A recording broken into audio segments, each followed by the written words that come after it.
السلام علیکم ورحمۃ اللہ وبرکاتہ۔ ناظرین، ہم پروگرام جواب آپ بھی دیں کے ساتھ خدمت میں حاضر ہیں۔ اس سلسلے میں 2 پروگرام ہم آپ کی خدمت میں پیش کر چکے اور آپ کو ناظرین کو یاد ہے، معلوم ہے، ہم نے ان پروگراموں کے آخر پہ کچھ سوالات پوچھے اپنے ناظرین سے، اور امید اور توقع ہماری یہ تھی کہ ہمیں ان کے جوابات ملیں گے، ایک ڈسکشن ہوگی، ایک ڈیبیٹ ہوگی، کیونکہ دیکھیں سال ہر سال سے تو ہمارے پہ اعتراضات کیے جاتے رہے، ہم ان کے جوابات دیتے رہے۔ ہم یہ چاہتے تھے کچھ تاریخی حقائق کی روشنی میں کچھ ہم اپنے مخالفین سے بھی کچھ سوال پوچھیں، تو ہمیں کوئی بھی معقول جواب بدقسمتی سے موصول نہیں ہو سکا۔ پچھلے ہفتے جو 2 سوال ہم نے پوچھے تھے ان پر تو معقول غیر معقول کوئی بھی جواب موصول نہیں ہوا، بالکل کوئی جواب ان پہ ہمیں نہیں ملا۔ کچھ ادھر ادھر سے ہمیں کچھ لنکس آئے، ایک ٹیلی ویژن چینل پاکستان کا مثلا کسی نے ہمیں کلپ بھیجا، تو اس پہ ایک صاحب نے ایک مہمان تھے کسی پروگرام میں بیچارے، ان کو پوچھا گیا کہ بھئی اس طرح جماعت احمدیہ اپنے ٹیلی ویژن چینل پہ کچھ پوچھتی ہے، سوال کرتی ہے، تو انہوں نے آگے سے جو جواب دیا وہ میں ان کی جو زبان نہیں دہراتا ہوں، ظاہر ہے بٹ کوئی ایسی شائستہ نہیں تھی، کوئی شریفانہ نہیں تھی بیچاروں کی زبان، لیکن انہوں نے کہا کہ جی یہ قادیانی کیا ہم پہ داروغہ لگے ہوئے ہیں جو ہمیں سوال پوچھتے ہیں؟ کیوں پوچھتے ہیں ہمیں کہ ہم عیسیٰ علیہ السلام کے آنے کے بارے میں کیا مانتے ہیں اور کیا نہیں مانتے؟ تو جناب بڑی عجیب بات ہے، ایک علمی سوال تھا، علمی جواب دے دیتے۔ تو ہم یہی بات کہتے آئے ہیں پچھلے 2 پروگرام میں، آج بھی یہی عرض کریں گے کہ جناب سب علمی سوال کا جواب علمی جواب کے ساتھ دیں، دھمکیوں سے نہ دیں، دہشت سے نہ دیں، تشدد سے نہ دیں، اس سے سب پول آپ کے اور بھی زیادہ واضح ہو کر کھل جاتے ہیں۔ لیکن خیر، ان لوگوں کو، ایسے لوگوں کو دھمکیاں میں دھمکیاں میں جوابات دینے والوں کو ایک طرف رکھتے ہیں، جس طرح پچھلے بار بھی بات ہوئی، ہمارے بڑا روشن خیال طبقہ بھی ہے جو تاریخ سے صحیح معنوں میں آگاہی رکھتے ہیں۔ پروفیسر ڈاکٹر عائشہ جلال، بڑی ان کی گہری نظر ہے برصغیر ہندوستان کی تاریخ کے اوپر، بڑا ٹھوس کام ہے ان کا برصغیر پاک و ہند کی تاریخ کے اوپر، تو ان سے بات کرتے ہیں۔ اس وقت وہ ہمارے ساتھ ہیں۔ ڈاکٹر عائشہ جلال، بہت شکریہ، آپ نے ہمیں وقت دیا۔ ڈاکٹر عائشہ جلال، میرا پہلا سوال یہ ہے کہ ہم جب برصغیر کی تاریخ پہ نظر کرتے ہیں، جو کلونیل ڈیز ہیں خاص طور پہ، تو یہ جتنے بھی مسلم فرقے اور مکاتب فکر نظر آتے ہیں وہ سبھی کافی ان میں سے جو ہیں وہ انگریزوں کے ساتھ وفاداری کا دم بھرتے تھے۔ یہ وفاداریاں خود کرتے کرتے یہ الزام میں کب تبدیل ہوگی یہ ساری بات، specially with special reference to Jamaat Ahmadiyya? وہ تو ایک سیاست کی وجہ سے تھا۔ 19ویں صدی میں اور اس کی دوسری دہائی میں تو وفاداری صرف مسلمانوں کی نہیں مگر ہندو بھی سبھی چاہتے تھے کہ سب سے زیادہ وفادار اپنے آپ کو بتائیں، تو اس لحاظ سے کوئی نئی بات نہیں تھی۔ یہ تو سیاست کی وجہ سے، اور وہ بھی قادیان کی سیاست کی وجہ سے، لوکلائز سیاست کی وجہ سے یہ بات ایک پولیٹیسائز ہو گئی تھی، اور پھر انہوں نے یہ چارج کرنا شروع کیا کہ یہ احمدیوں نے وفاداری کا بھار اٹھایا ہوا ہے انگریزوں کے ساتھ۔ تو یہ بھی 20ویں صدی میں جا کر یہ بات بنتی ہے ایک مصیبت۔ میرے تو خیال میں مرزا صاحب کی زندگی میں اتنی بڑی بات نہیں تھی۔ ٹھیک ہے، تو یہ بعد میں ہے، مطلب اس کے پیچھے جو اس کے عوامل ہیں وہ پولیٹیکل ہیں۔ دوسرا یہ کہ جہاں تک جہاد کی بھی بات ہے، ایک الزام یہ ہے کہ جی مرزا جو صاحب نے وجہ ہے وہ سیاسی۔ جی، دوسرا یہ ہے کہ جہاد کے بارے میں بھی یہ جو کہا جاتا ہے کہ مرزا صاحب نے گویا مسلمانوں کے اتحاد کو توڑنے کی کوشش کی، اور تو باقی جو ہیں وہ کیا جہاد سے منع نہیں کر رہے تھے؟ کیا سب کے سب انگریز کے خلاف جہاد کے حامی تھے؟ میں صرف یہ کہوں گی کہ جس بات پہ اعتراض کیا گیا تھا وہ یہ تھا کہ مرزا صاحب نے اپنے آپ کو پیش کیا تھا ایک مسائح کی روپ میں، اس پہ ناراضگی ہوئی تھی، اور وہ بھی سیاسی ناراضگی تھی۔ جہاں تک جہاد کا سوال ہے، کہاں سر سید، کہاں ڈپٹی نذیر احمد، کہاں مولوی ذکاء اللہ، ان سب نے، اور کہاں چراغ علی، ان سب نے جہاد کے خلاف بات کی تھی کہ جہاد جو ہے ایک مطلب وہ اس کی اب ضرورت نہیں رہی۔ سو جو معاملہ جو پیش آیا تھا وہ وفاداری کا بھی ایک سیاسی پہلو کی وجہ سے ہوا تھا، اور دوسرا جو اعتراض آیا تھا وہ اس لیے تھا کہ مرزا صاحب نے اپنے آپ کو مسیح کی طرح پیش کیا تھا، تو اس پہ لوگوں نے اعتراض کیا۔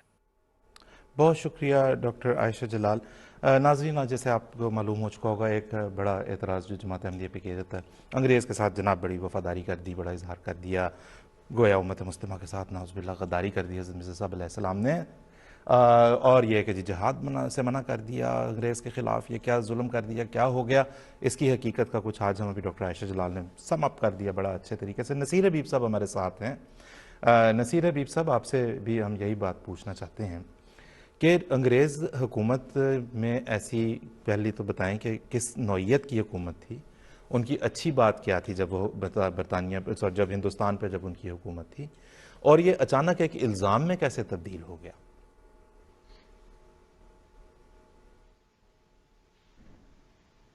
बिस्मिल्लाहिर्रहमानिर्रहीम। असल में 1803 में जनरल लेक ने दिल्ली पे महादेव जी सिंधिया को हटा के दिल्ली पे कब्जा किया और बादशाह शाह आलम ने एक तरह से सुकून का सांस लिया, और उसके बाद मुसलमानों को उन्होंने एक अमन प्रोवाइड कर दिया और मुसलमान जो थे बड़े सुकून से रहने लगे। सैयद अहमद शहीद ने जब जिहाद का आगाज़ किया है सिख हुकूमत के ख़िलाफ़, तो उनसे सवाल किया गया, जाफ़र शाह थानेसरी की किताब में लिखा हुआ है कि आप सिखों के ख़िलाफ़ जिहाद करने के लिए जा रहे हैं, आप अंग्रेज़ों के ख़िलाफ़ जिहाद क्यों नहीं करते? तो उन्होंने कहा कि अंग्रेज़ जो हैं बेशक मुसलमान नहीं है, लेकिन उन्होंने मजहबी आज़ादी दी है, और बल्कि जो मजहबी आज़ादी को छीनने की कोशिश करता है वो तहफ़्फ़ुज़ फराहम करती हैं। अगर सिख ये काम करें तो हम उसके खिलाफ भी जिहाद नहीं करेंगे। तो चुनाचे ये सिलसिला चला है। 1857 में एक वाक़या आया है पेश, बकौल सर सैयद अहमद ख़ान ये जंग हिंदुओं ने शुरू की, मुसलमान दिल जले थे, साथ शामिल हो गए। उस मौके पे भी सैयद अहमद शहीद के एक साथी मौलवी महबूब, उन्होंने इसे जिहाद करार नहीं दिया, और इसमें जैसे प्रोफेसर आयशा जलाल फरमा रही थी कि ये जो कहा जाता है कि मौलाना कासिम ननोतवी, रशीद अहमद गंगोही, हाजी इमदादुल्लाह महाजर मक्की ये शामिल हुए हैं अंग्रेज़ों के ख़िलाफ़, तो जो कुतुब शुरू में लिखी गई हैं, तज़किरा रशीदिया है, सुवाने कासमी है, उनमें ये बात नहीं लिखी गई कि वो अंग्रेज़ों के ख़िलाफ़ थे। खुद रशीद अहमद गंगोही साहब ने अदालत में इनकार किया है कि मैंने अंग्रेज़ों के ख़िलाफ़ हथियार उठाए हैं। ये 1920 के बाद जो सियासत का आगाज़ हुआ उसमें ये नरेटिव जो है पहली बार आया है। चुनाचे मुसलमान, तमाम फ़िरक़ों के मुसलमान इसे दारुल इस्लाम ही कहते रहे हैं, चाहे बरेलवी हो, नुसरतुल अबरार में लिखा हुआ है मौलवी अहमद रज़ा बरेलवी, और ख्वाह वहाबी हो, मोहम्मद हुसैन बटालवी लिखते हैं कि मौलवी नज़ीर हुसैन मुहद्दिस देलवी वो इसके ख़िलाफ़ थे, बल्कि उन्होंने एक अंग्रेज़ औरत की जान बचाई थी, उनको अवार्ड भी मिला। मौलवी मोहम्मद हुसैन बटालवी और इतने अंग्रेज़ों के वफात, वो तो इसकी हुकूमत की लंबी होने की दुआएं किया करते थे, बल्कि जब हज़रत मसीह मौऊद अलैहिस्सलाम ने 1890-91 में दावा मसीहत किया है, तो उनको ये ख़तरा पैदा हो गया कि कहीं ये अंग्रेज़ों के ख़िलाफ़ जिहाद ना कर दें। चुनाचे अंग्रेज़ों को उन्होंने इन्फॉर्म किया कि ये कहीं मैदी सुडानी की तरह यहाँ हंगामा ना बर्पा कर दें, और अंग्रेज़ भी इस पे अलर्ट हो गए। सिविल एंड मिलिट्री गजट जो है 1894 को वो लिखता है कि एक डेंजरस फनेटिक के अनुमान से कि इनकी खबर लेनी चाहिए, तो चुनाचे वहाँ कादियान की निगरानी के लिए एक मुकर्रर हो गए थे पुलिस ने अपने इंतज़ाम के तहत, ताकि वो निगरानी करें। तो उसमें हम देखते हैं कि उसके प्रोपेगेंडे को इतना सीरियसली लिया गया कि 1900 में एक दीवार कादियान में मिर्ज़ा मामदीन ने बनवा दी, जिससे मेहमान खाने और मस्जिद का राब्ता कट गया। इस पर इतने मुसलमान अहमदी परेशान हुए कि हिजरत तक का सोचने लगे। इस पर एक मौलवी फजलदीन फेरवी की क़यादत में 5 रुकीनी वफद एक डिप्टी कमिश्नर को मिलने गया, जो कादियान के मुतसिल गांव में आए हुए थे दौरे पे। तो जब उनके बंगले पे गए हैं, 5 रुकनी वफद गया है, تو उन्होंने जब ये कहा है कि मौलवी यकूब अली इरफानी साहब ने कि ये हम कुछ अर्ज करना चाहते हैं, तो उसने कहा कि यहाँ से आप चले जाएं, मुझे पता चल गया है कि आप ये जमात क्यों बना रहे हैं और मैं आप तुम्हारी जल्द खबर लूंगा। और पुलिस सुप्रिटेंडेंट साहब था, उसे कहा कि इनको जो है इनकी खबर करो। और जब उन्होंने दोबारा बात करनी चाहिए तो उन्होंने कहा यहाँ से चले जाओ वरना गिरफ्तार कर लिए जाओगे। जी ठीक, नसीर तो हबीब ऑन साहब। दी अदर हैंड हम जब देखते हैं दारुल उलूम देवबंद में जो हाफिज मोहम्मद अहमद जी जी नसीर हबीब साहब, हम इस बात की तरफ आते हैं, वापस आते हैं आपके पास थोड़ी देर में। मोमिन साहब इस वक्त हमारे साथ हैं, मोमिन जाहिद साहब, अस्सलाम वालेकुम रहमतुल्लाह। ये देखें, बात ये तारीख़ी तौर पे साबित शुदा है, पहले भी है, आज हमारे प्रोग्राम में भी देखें 5-7 मिनट ही हुए शुरू किया, आज भी साबित होती चली जा रही है कि बरतानवी हिंदुस्तान में जो हुकूमत थी बरतानिया की और अंग्रेज़ की, उन्होंने मजहबी आज़ादी दी। हज़रत मसीह मौद अलैहिस्सलाम बानी जमात अलैहिस्सलाम ने इस खूबी को सराहा कि यह हर मज़हब को अपने मुताबिक जिस तरह वो चाहते हैं अपने मज़हब को प्रैक्टिस करने की इजाज़त देते हैं। हज़रत मिर्ज़ा साहब अलैहिस्सलाम पे तो इल्ज़ाम लगा दिया हमारे मुखालिफिन ने आज के, जी अंग्रेज़ की खुशामद कर दी, ये कर दिया, वो कर दिया। ये मुखालिफिन जो हैं और इनके बुज़ुर्ग जो थे वो उस वक़्त क्या कर रहे थे जिस वक़्त अंग्रेज़ हिंदुस्तान पे हुक्मरान था?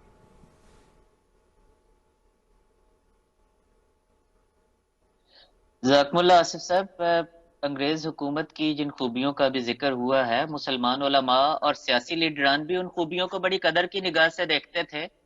चुनाचे उस ज़माने की जो तहरीरात हैं उलमा की और सियासी लीडरान की, वो हुकूमत की तारीफ और मदह से भरी हुई हैं।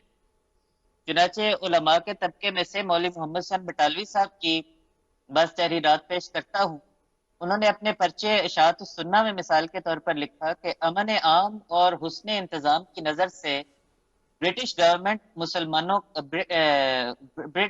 हमारा फख्र है, और ख़ास तौर पर अहले हदीस फिरके के लिए तो ये सल्तनत तमाम इस्लामी सल्तनतों से बढ़कर है। फिर इसी शुमारे में मजीद लिखते हैं कि हिंदुस्तान के अहले हदीस तो बरतानवी सल्तनत की रियाया होने को इस्लामी सल्तनतों की रियाया होने से बेहतर जानते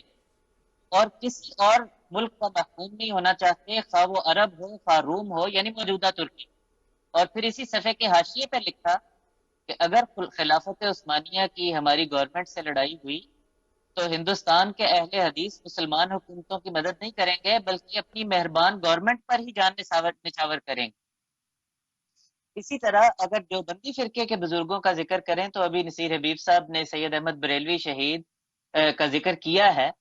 हजरत सैयद अहमद बरेलवी शहीद और उनके खलीफा मौलवी मोहम्मद इस्माइल शहीद, ये दोनों देवबंदी और अहले हदीस फिरके के चोटी के अइम्मा समझे गए हैं,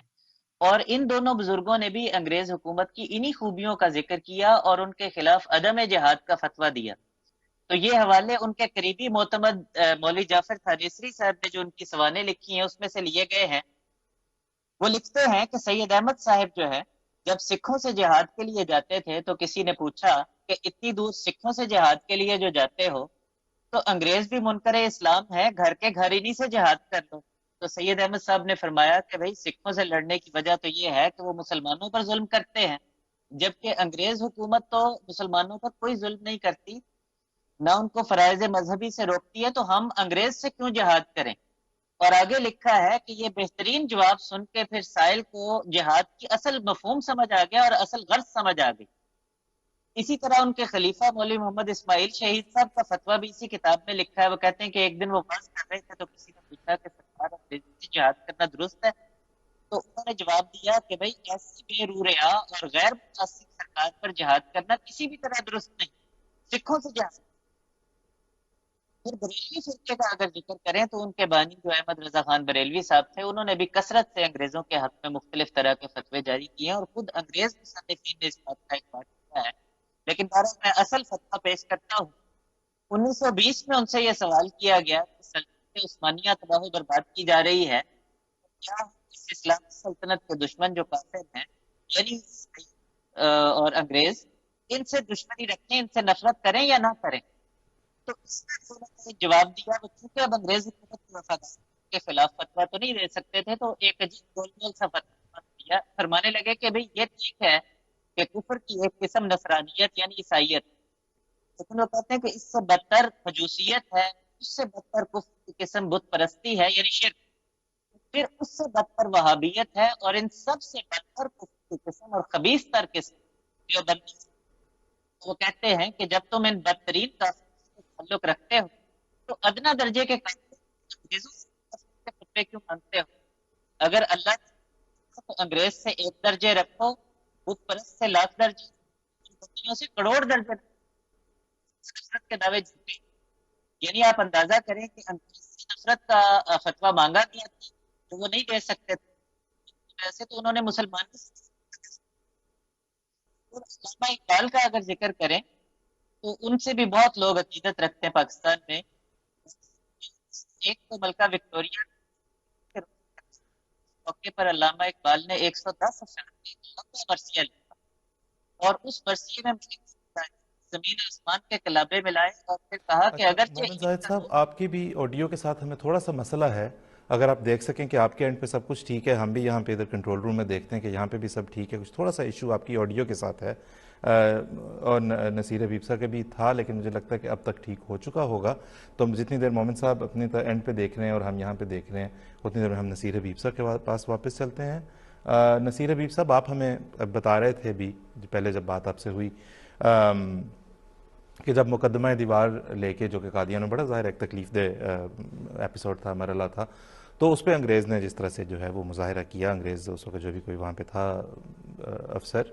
اور آپ ہمیں دیوبندیوں کا کچھ بتانے لگے تھے، ہمیں وہ بھی بتائیں، اور ساتھ ہمیں یہ بھی بتائیں اگر آپ، کہ کہا یہ جاتا ہے کہ ہندوستان کے مسلمان تمام جو ہیں وہ گویا انگریز کے خلاف متحد تھے، اور حضرت مرزا صاحب بانی جماعت مسیح موعود علیہ السلام نے انگریز کے ایما پہ مسلمانوں کے اتحاد کو توڑنے کی کوششیں کی، جن میں وہ جہاد وغیرہ کا پھر لے کے آتے ہیں اور کہتے ہیں کہ جی اصل میں وہ ان کو ایجنٹ کے طور پہ کھڑا کیا گیا نعوذ باللہ، تاکہ مسلمانوں کے اتحاد کو توڑا جا سکے۔ تو ہمیں وہ دیوبند والی بات بھی بتائیں، اور اسی تناظر میں آگے یہ بھی بتا دیں کہ کون سا ایسا اتحاد تھا جی مسلمانوں کا جسے توڑنے چلے تھے یا جسے توڑنے کی ضرورت تھی۔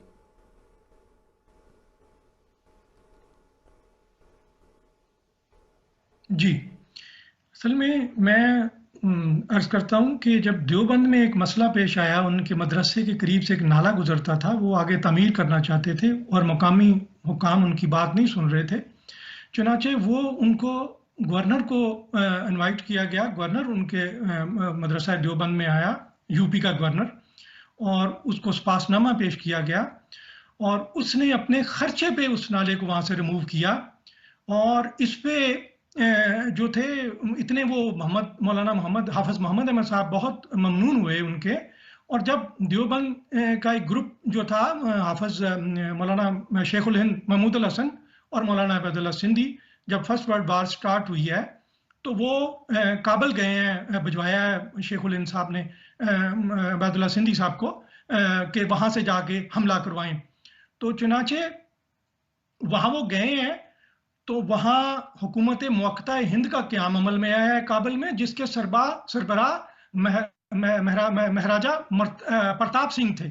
گویا جنرل لیک نے جو مہادیو جی سندھیا کو نکالا تھا، اب نئی جو حکومت قائم ہونے جا رہی تھی اس کے سربراہ مہندر پرتاپ تھے، تو اس سے اس کی خبر جو انگریزوں کو دی وہ محتمم دارالعلوم دیوبند کے حافظ محمد احمد صاحب نے دی، انگریزوں کو خبر دی۔ شان محمد کی کتاب ڈی کلاسیفائڈ ریکارڈ جو ہے وہ چھپ گیا ہوا ہے، وہ اس میں آیا ہے کہ حافظ صاحب بتا رہے ہیں کہ ڈاکٹر انصاری جو کانگریسی لیڈر ہیں، ان کی بیوی میری مرید ہیں، انہوں نے مجھے بتایا کہ اس وقت شیخ الہند کہاں ہیں، تو وہ انہوں نے پھر یہ پاس آن انفارمیشن انگریزوں کو کی، انگریزوں نے انہیں شمس العلماء کا خطاب دیا، اور یہ ان کے تعلق، یعنی وہ یہ سمجھتے تھے کہ یہ بات غلط ہے، تو بعد میں شیخ الہند جو ہے وہ گرفتار ہو گئے۔ 1920 کو واپس آئے ہیں، 500 علماء کا کانفرنس ہوئی ہے، یہ اطالعہ شاہ بخاری صاحب کی سوانح عمری میں لکھا ہوا ہے کہ 500 علماء نے اعتراف کیا ہمارا رستہ غلط تھا، ہمیں اب کانگریس کے ساتھ مل کے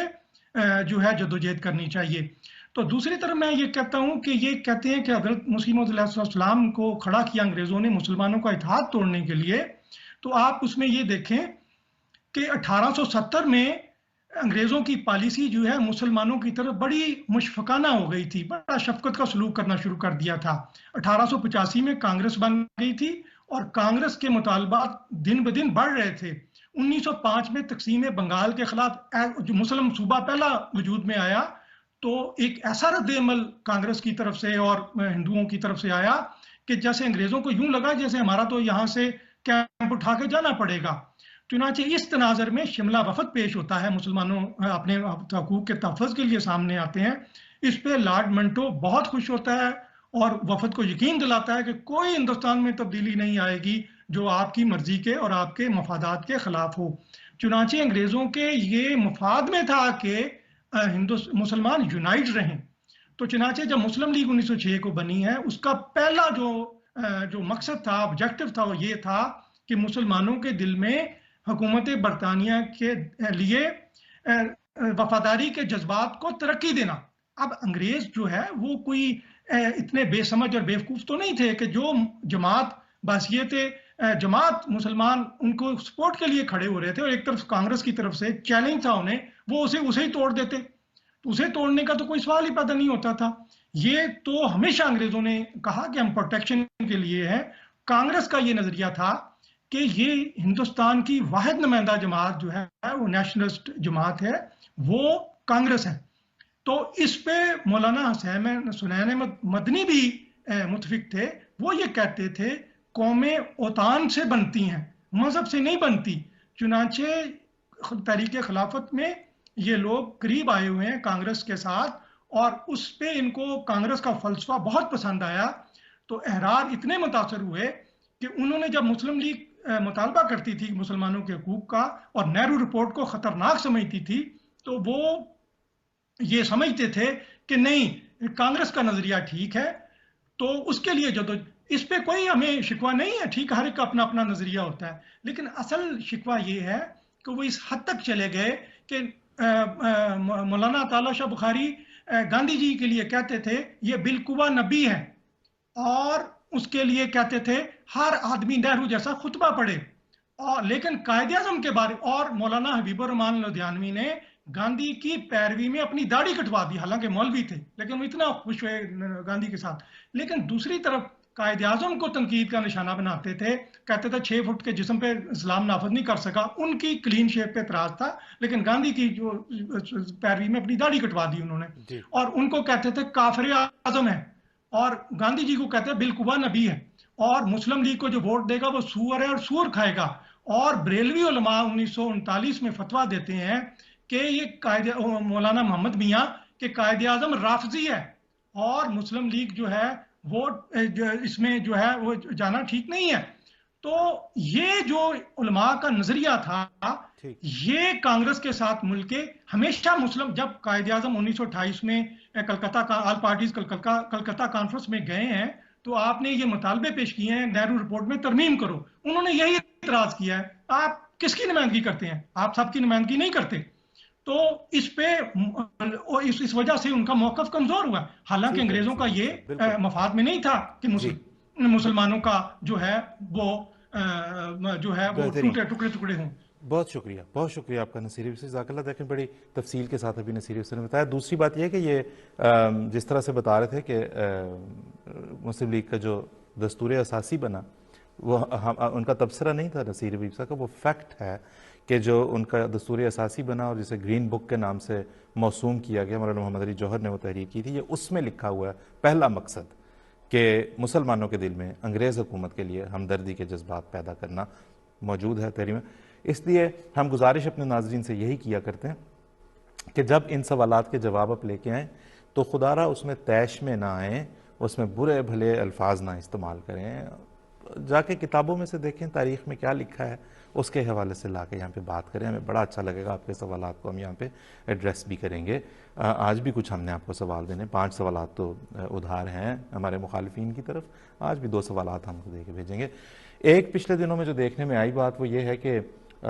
सोशल मीडिया वगैरह के ऊपर बाज़ लोगों ने कहना शुरू किया कि जी हम अगर बात करेंगे तो हम तो सिर्फ जमात अहमदिया के सरबराह से बात करेंगे, यानी हज़रत खलीफतुल मसीह से। ये भी सुनने में आया कि जी हमारे बारे में आप बेशक कहते रहें कि फ़लाँ ने फ़लाँ के ख़िलाफ़ तकफ़ीर की, फ़लाँ ने फ़लाँ के ख़िलाफ़ तकफ़ीर की, लेकिन अहमदियों का केस इसलिए मुख्तलिफ है क्योंकि तमाम उम्मत मुस्लिमा ने मिलकर उनके ख़िलाफ़ तकफ़ीर की है और उन्हें काफिर करार दिया है। इसमें हम इन दोनों बातों के जवाब में सिर्फ एक बात अर्ज़ करना चाहते हैं अपने इमाम अय्यद अल्लाह ताला बिनस्रिल अज़ीज़ के हवाले से भी, और इस एतराज़ के हवाले, ये इस बात के हवाले से कि पूरी उम्मत मुस्लिमा ने मिलकर ऐसा किया। जब आप कहते हैं कि कुल उम्मत मुस्लिमा, पूरी उम्मत मुस्लिमा ने मिलकर ऐसा किया, कौन है आपका नुमाइंदा सरबराह जिसे हम कहें कि जी अच्छा ये हैं जी उम्मत मुस्लिमा के सरबराह और इन्होंने ये फ़ैसला दे दिया है, और कौन है आपका सरबराह जो जमात अहमदिया के सरबराह से बात करेगा? ये भी सवालों में शामिल कर लें, कौन है उम्मत मुस्लिमा का सरबराह? आप जब सोचने देखने निकलेंगे, आप उस पर इत्तफाक अगर कहीं पे हो जाए तमाम फ़िरक़ों का कि जी ये हमने समझ लिया कि जी ये हैं अब हमारे, जो हम कहते हैं जी उम्मत मुस्लिमा का सरबराह ये हैं, ये इत्तफाक कभी भी नहीं हो सकेगा, ये भी हम बता देते हैं आपको। लेकिन बहरहाल आइंदा जब ऐसी बात हो, इस बात को जहन में रखें। अल्लाह के फजल से जमात अहमदिया पे तो अल्लाह का बड़ा एहसान है कि अल्लाह ताला ने हमें खिलाफत की शक्ल में इमामत अता फरमाई है। इसके ज़रिए से जमात अहमदिया को तरक्कियात की वो मनाजिल तय कराई हैं जिसे गैर रश्क से भी देखते तो हैं, हसद से भी देखते हैं, और फिर उसकी जो बिगड़ी हुई शक्लें नज़र आती हैं वो ज़ाहिर है कि बहुत मुनासिब नहीं। मोमिन साहब के पास वापस चलते हैं। मोमिन जाहिद साहब, आप हमें बता रहे थे जो फतावा के बारे में कुछ, और जो उनके जो नज़रियात हैं वो भी आप हमें बता रहे थे। वो हम उसकी तरफ एक तो वापस आएंगे, और फिर वो जो ही आपकी बात ख़त्म होती है तो एक और भी सवाल आपसे हमने पूछना है। जी मोमिन साहब।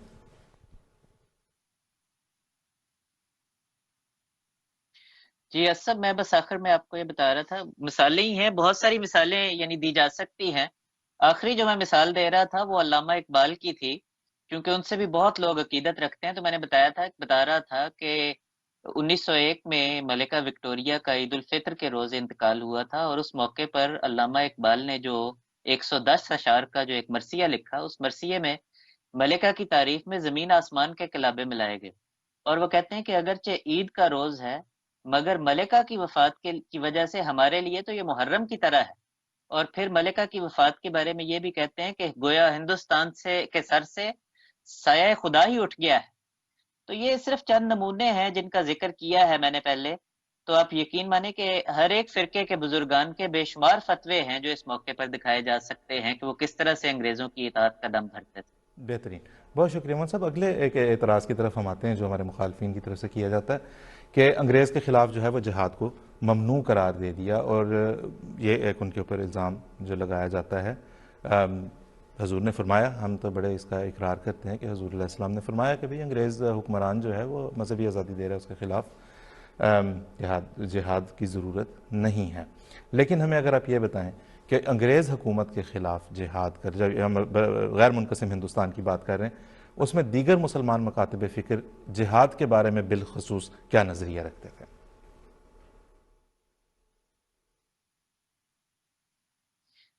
असफ जज़ाकुमुल्लाह, अगर मैं फिर से अहले हदीस फ़िरके के आलिम जो मौलवी मोहम्मद हुसैन बटालवी साहब से शुरू करता हूँ। ये जमात के मारूफ मुखालिफिन में से थे। इन्होंने अपने अखबार इशाअत उस सुन्ना की जिल्द नंबर 6 में ये लिखा कि जिहाद का मसला जिस तरह से अहले हदीस समझे हैं, और जिस तरह से अहले हदीस के पेशवा मौलवी नज़ीर हुसैन देलवी साहब समझे हैं, हनफी हजरात उससे इत्तेफाक नहीं करते। तो वो कहते हैं कि जिहाद की ये तशरीह तो हमने और मैंने भी बहुत छापी है, मौलवी नवाब सिद्दीक हसन खान साहब ने भी छापी है, और उस तशरीह का खुलासा ये है कि मुसलमान रियाया का अपनी गवर्नमेंट से लड़ना या लड़ने वालों को मदद देना हरगिज जायज़ नहीं है। और आखिर में लिखते हैं कि अहले इस्लाम हिंदुस्तान के लिए गवर्नमेंट अंग्रेजी से मुखालफत और बगावत हराम है। फिर बाकी मुसलमान फिरकों का अगर जिक्र करें तो हम पहले जिक्र कर चुके हैं, देवबंदी उलमा के फतावा का ऊपर जिक्र कर चुके हैं कि किस तरह से उन्होंने जिहाद को हराम करार दिया अंग्रेजों के खिलाफ। फिर अगर बाकी दूसरे फिरकों का मजीद जिक्र करें तो विलियम विल्सन हंटर साहब की किताब है द इंडियन मुसलमान, जो उन्होंने 1871 में लिखी थी, और इस किताब में उन्होंने मुसलमानों के नजरिया जिहाद के मुतालिक तफसीली बहस की, और ये बहस उठाई कि ये नजरिया जिहाद किस तरह से अंग्रेज हुकूमत को नुकसान पहुंचा सकता है। इस किताब का तीसरा बाब जो है वो मुसलमान मुफ्तियान के जिहाद के बारे में दिए गए फतवों के बारे में, और इस बाब में वो ये कहते हैं कि ये बहुत खुशी की बात है कि मुसलमान उलमा के फतवे अंग्रेज हुकूमत से अमन और वफादारी के फतवे हैं। बल्कि कहते हैं कि खुदा न खास्ता अगर मुसलमान उलमा के फतवे बगावत के हक में होते तो ये बहुत ही खतरनाक बात होती। और फिर यही हंटर साहब जो हैं مسلمانوں میں سے جو شیعہ فرقہ ہے، شیعہ حضرات کی وفاداری پر مکمل اطمینان کا اظہار کرتے ہوئے یہ کہتے ہیں کہ اگر کوئی فرقہ حقیقت میں گورنمنٹ کا وفادار ہے تو وہ شیعہ ہے، اور لکھتے ہیں کہ ایک شیعہ عالم دین امیر علی خان بہادر صاحب نے بے شمار معتبر ترین شیعہ علماء کی تائید سے ایک رسالہ شائع کیا ہے، جس میں انہوں نے لکھا ہے کہ جب تک امام غائب ظاہر نہ ہو جہاد کی شرائط پوری نہیں ہوں گی، لہٰذا شیعہ تو حکومت برطانیہ سے جہاد کا سوچ بھی نہیں سکتے۔ پھر اگر اس سے آگے بڑھیں تو احمد رضا خان بریلوی صاحب کو دیکھیں تو ان کے متعدد فتاوی ہیں فتاوی رضویہ میں چھپے ہوئے، جس میں انہوں نے بڑا کھول کھول کر لکھا ہے کہ ہندوستان میں مسلمانوں کو جہاد کی تعلیم دینے والا مسلمانوں کا بدخواہ ہے، اور بلکہ کہتے ہیں کہ جنہوں نے جہاد کے واجب ہونے کے فتوے لکھے وہ اپنے اس فتوے سے حرام کے مرتکب ہو گئے۔ اور اگر ان کے بیٹے مصطفیٰ رضا خان صاحب کی بات کریں، احمد رضا خان صاحب کے بیٹے ہیں یہ، اور ان کو بریلوی حضرات مفتی اعظم ہند کہا کرتے تھے، انہوں نے لکھا کہ ان حالات میں جہاد کی رٹ لگانا غیر قوموں کو اپنے اوپر ہنسنے کا موقع دینا ہے، اور پھر کہتے ہیں کہ اس وجہ سے کہ یہ بہت سے شنائع اور قبائع پر مشتمل ہے، حرام حرام حرام ہے، ہرگز شریعت کا حکم نہیں بلکہ شریعت پر افتراء ہے۔ اب سب سے آخر میں ایک آخری حوالہ پیش کرتا ہوں، یہ پیر میر علی شاہ صاحب گولڑوی کی ایک تحریر ہے۔ حضرت مسیح موعود علیہ السلام نے عربی زبان میں سورہ فاتحہ کی تفسیر اعجاز المسیح کے نام سے لکھی۔ اس میں حضور نے لکھا کہ مسلمانوں میں سے ایسے بھی ہیں جو جہاد بالسیف کے مواقع ڈھونڈتے رہتے ہیں۔ اس پر پیر میر علی صاحب نے سیف چشتیائی میں اعتراض کرتے ہوئے لکھا کہ یہ ہمارے بارے میں جھوٹ اور تہمت ہے، جس سے سرکار انگریزی کو ہم سے بدظن کیا جا رہا ہے۔ گویا انہوں نے لکھا کہ نہ تو وہ جہاد کے قائل ہیں اور نہ سرکار انگریزی کے خلاف ہیں، اور مرزا صاحب نے جب یہ کہا کہ مسلمان جہاد کے مواقع ڈھونڈتے ہیں تو گویا یہ ہماری سرکار کو ہم سے بدظن کیا گیا ہے۔ تو یہ جو تحریرات ہیں جو ہم نے دکھائی ہیں یہ صرف نمونے ہیں، جیسے میں نے پہلے کہا ہے، اور بھی بہت سے حوالے دکھائے جا سکتے ہیں، وقت کی مناسبت سے چند بہت پیش۔ شکریہ، بہت شکریہ مولانا صاحب، جزاکم اللہ۔ ناظرین، ہمارے پروگرام کا وقت تقریباً ختم ہو چلا ہے۔ ہم نے 2 سوالات آپ کو پیش کرنے تھے، ایک تو ہم نے بیچ میں عرض کر دیا لیکن وہ ان سے الگ تھا۔ ایک درخواست ہم آپ سے یہ کریں گے، جو بھی ان سوالات کے جواب دینا چاہے اپنے جہاں مرضی جس جگہ پہ بھی جس پلیٹ فارم پہ بھی، جس طرح ہم نے ہر بات باحوالہ دکھا کے کی ہے اسی طرح سے آپ جب اپنا جواب دیں آپ بھی ہمیں ساتھ حوالہ جات پیش کریں۔ تو اس گفتگو کے بعد جو ہم آپ کو سوالات آج دینا چاہتے ہیں اس میں پہلا سوال آپ کی اسکرین پہ ابھی آئے گا۔ ہم اپنے مخالفین سے درخواست کریں گے اسے نوٹ کریں اور ہمیں بھی اس کے جواب سے مطلع فرمائیں کہ اگر بانی جماعت حضرت مرزا غلام احمد صاحب قادیانی علیہ السلام کا انگریز حکومت کی طرف سے دی گئی مذہبی آزادی کو سراہنا امت مسلمہ سے غداری کے مترادف تھا، جو آپ الزام لگاتے ہیں، تو دیگر مسلم مکاتب فکر جن میں اہل حدیث، دیوبندی اور بریلوی علماء بھی شامل تھے، انگریز سے اپنی وفاداریوں کو کیا قرار دیں گے؟ ان حضرات سے ہم درخواست کریں گے کہ آپ اپنے جوابات ہمیں اس پہ بھیجیں۔ دوسرا سوال ہم آپ سے یہ پوچھنا چاہیں گے کہ برطانوی ہندوستان میں اہل حدیث، دیوبندی اور بریلوی علماء بھی انگریز کے خلاف جہاد کو ممنوع قرار دیتے رہے، جیسا کہ آپ نے بھی دیکھا۔ کیا یہ سب بھی انگریز کے ایجنٹ تھے جو مسلمانوں کے اتحاد کو توڑنے کے لیے کھڑے کیے گئے تھے؟ سوالات آپ نے نوٹ کر لیے ہوں گے، ہمیں آپ کے جوابات کا انتظار رہے گا۔ ہمیں اگلے اتوار تک کے لیے اجازت دیجیے۔ السلام علیکم ورحمۃ اللہ وبرکاتہ۔